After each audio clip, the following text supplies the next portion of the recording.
Hi there, Dr. Gary here on the road. We sell dental practices nationwide. We are dental practice brokers. I was a dentist for 25 years, now doing this for 14 years and having fun every day. Today's topic is buyer disputes, valuation of the real estate purchase portion of the dental practice combination practice. That is, they're buying a dental office and the real estate. So the buyer is disputing that. We'll get into that. So anyway, as you know, we have 10 employees. We're in 22 states, and we've been doing this for quite a while now, 14 years. So we're available to you 363 days a year, and we take off Christmas and Easter. Now, our phone number is 201-663-0935. And our website is dentalpracticeguide.com or nationwidedentalpracticebrokers.com. So call us. Everything you're about to hear is for informational purposes, entertainment only, not legal advice. Now, if you're going to sell to a DSO large, call us. We know who they are. We know the best players. We're on this, and we'll provide you with all the information you need. They often will pay our commission. We work with many. We are independent, but we know who the best ones are, who's having trouble, who's losing their employees, who's not buying anymore. We hear a lot of things on the inside track well before it ever hits the press. So call us and we'll give you a rundown on everything. And when you work with us, we'll get your legal fees reimbursed based on certain criteria, and we'll tell you how that works. It's upon successful closing. Anyway, so this buyer, we have a combination deal, real estate and dental office purchase. Now, what normally happens is we try to gather a estimate of what the real estate is as close as possible before the bank sends in the bank appraiser for the real estate, who's a third-party appraiser, just chosen randomly by the bank. So let me just get some air in here. So that's what we'll do. Choose the third-party appraiser. That'll do it. The bank does it, right?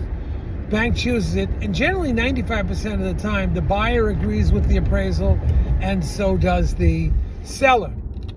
But we have a situation here that the buyer doesn't agree with the appraisal because the buyer is comparing it to other new construction that's going up at less per square foot.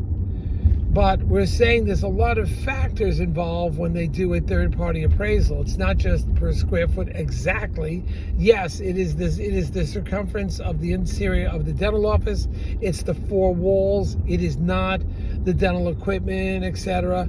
It's the four walls inside the dental office, nothing inside the walls. So it is basically a square footage, location, parking, availability, charges, utilities. But it often comes down to square foot. So supposedly there are these other units which are less per square foot in a close by region. Well, I think that the third-party appraiser probably knows about that already and has already taken that into consideration. It could be a one-time discount or something like that, but you can't compare building from scratch. It's crazy. Building from scratch with the cost of materials nowadays, it just doesn't make sense. You will have this beautiful office when you're done, take you 6 months to a year to finish. Aggravation like you can't believe. Incredible amount of aggravation. And then, on top of everything, you have no patience. Yeah, you got a great looking office and you're all happy. The equipment is shiny. Hold on, I'm going to an intersection here. Just wait. So, the equipment is shiny and you're all happy and you have no patience. You have no staff. What are you doing? You don't open from scratch. It's crazy. You know, unless you're in a highly underserved area, there's no other dental offices to buy. I mean, just buying a dental office with the four walls, the reception area, the lab, the bathroom, the restroom, the plumbing, the electrical, the lighting, it's all done for you. It's like, come on now. So anyway, this buyer is comparing it to some obscure building going somewhere else, saying, look what they're charging per square foot for sale. You don't know the circumstances. It could be a one-off. The landlord, the builder's having trouble, reduced it. You stick with the bank appraisal. You try to get the quality, a number that's close to what the value of the building is, certainly before when you make your offer. But when they come in, it's generally everybody agrees to it. But we have a circumstance that the buyer is not agreeing to it. Well, the buyer can go out and pay for their own third-party appraiser if the bank approves of it. But generally, they don't do that, nor does the seller. They go along with this. So we have a circumstance, I think it's more of an emotional thing, where we as brokers come in and we talk to them, try to reason with them. Buyers sometimes get these round figures. They set a figure on their head they're not going to pay more than. It's like, what does that mean? You can't target exactly what a practice in a building is going to be and what the tolerant amount you're going to pay. The bank's going to finance you. Your practice is going to grow probably 20%. That's my opinion. 25% the first year. And you're playing for small pennies. Then you turn off the seller. You just shouldn't do that. I'm not saying to overpay. I'm just saying, look, this is what the market is. It's market value based on the third party. So you should listen to the third party. We'll see what happens. This emotional roller coaster now. I'm dealing with this.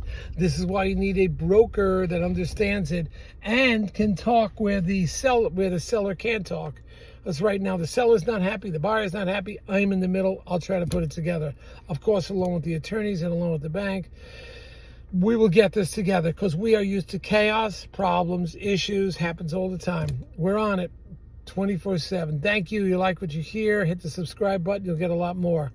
Okay, get ready for our cruise January 5th, 6th, somewhere around there in 25. It's going to be so much fun and very educational. And we're getting CE credits. All right, team, I'll see you. Thank you.